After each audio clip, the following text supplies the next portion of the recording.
The Wonderful Wizard of Oz by L. Frank Baum. Illustrations by W. W. Denslow.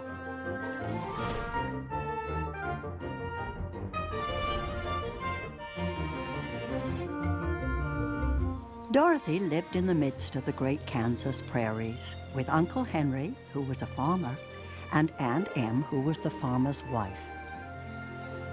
But Dorothy is about to be lifted out of her gray existence on the Kansas plains. The house whirled around and rose slowly through the air. Dorothy felt as if she were going up in a balloon. Toto got near the open trapdoor and fell in. She caught Toto by the ear and dragged him into the room again.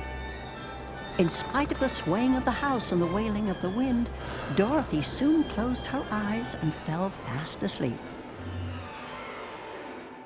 She was awakened by a sudden shock.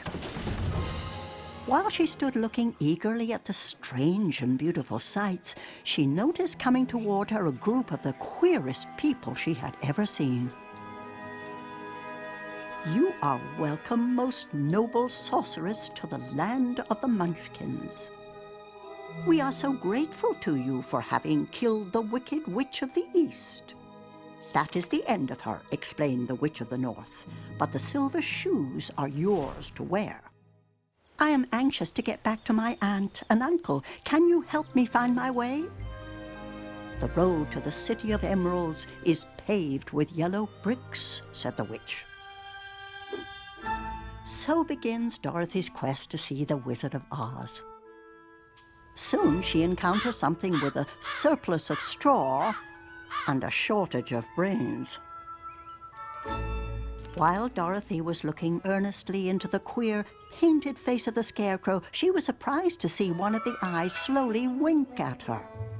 None of the scarecrows in Kansas ever wink. Because of his wish for brains, Scarecrow joins Dorothy's quest. Standing with an uplifted axe in his hands was a man made entirely of tin. He stood perfectly motionless, as if he could not stir at all. "Now oil the joints in my arms," he said. And Dorothy oiled them, and the Scarecrow bent them carefully until they were quite free from rust. Hoping that Oz will grant him a heart, the Tin Woodman joins Dorothy, Toto, and Scarecrow. But in the woods nearby lurks a frightening beast. There came from the forest a terrible roar, and the next moment a great lion bounded into the road. Little Toto ran barking toward the lion, and the great beast had opened its mouth when Dorothy rushed forward and slapped the lion across his nose. She cried out, "Don't you dare bite Toto! You ought to be ashamed of yourself, a big beast like you!" "I didn't bite him," said the lion as he rubbed his nose with his paw. Badly in need of courage, the Cowardly Lion joins them on their journey to the Emerald City.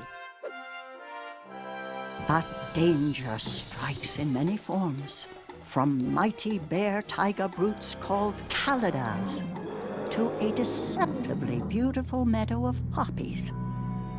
Their odor is so powerful that anyone who breathes it falls asleep. And if the sleeper is not carried away from the scent of the flowers, he sleeps on and on forever. Dorothy's eyes grew heavy, and she felt she must sit down to rest. Rescue comes from an unexpected source. The truck was 1,000 times bigger than any of the mice, but when they had been harnessed, they were able to pull it quite easily. The mice scampered away through the grass to their homes. The queen of the mice was the last to leave.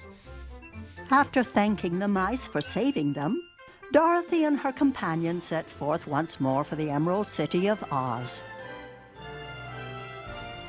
Dorothy and her friends were at first dazzled by the brilliancy of the wonderful city. The streets were lined with beautiful houses, all built of green marble and studded everywhere with sparkling emeralds. Even the sky above the city had a green tint. Everything seems wonderful until Dorothy meets the Wizard of Oz. I am Oz, the great and terrible. Who are you and why do you seek me? I am Dorothy, the small and meek. I have come to you for help. But instead of help, Oz offers Dorothy a bargain. Kill the Wicked Witch of the West. But the Wicked Witch is not one to take a threat lightly. Now, the Wicked Witch of the West had but one eye, yet that was as powerful as a telescope. So she saw Dorothy lying asleep with her 3 friends all around her. The witch attacks them with 40 wolves, 40 crows, and a swarm of bees. When all fails, she orders the flying monkeys to do her bidding. Go to the strangers who are in my land and destroy them all except the lion, said the Wicked Witch. Bring that beast to me. Scarecrow is torn apart. The Tin Woodman is dropped onto rocks. The Cowardly Lion, Dorothy, and Toto are carried away to the witch's castle. When the witch steals one of Dorothy's silver slippers, the girl fights back with the only weapon she has. Instantly, the wicked woman gave a loud cry of fear and then began to shrink. See what you have done, she screamed. In a minute I shall melt away. Freed from the witch's spell, the Winky Guards express their appreciation by repairing the injuries her friends have suffered. The flying monkeys escort her back to Oz, only to find that the wizard is not what he seems. Toto jumped away from him in alarm and tipped over the screen.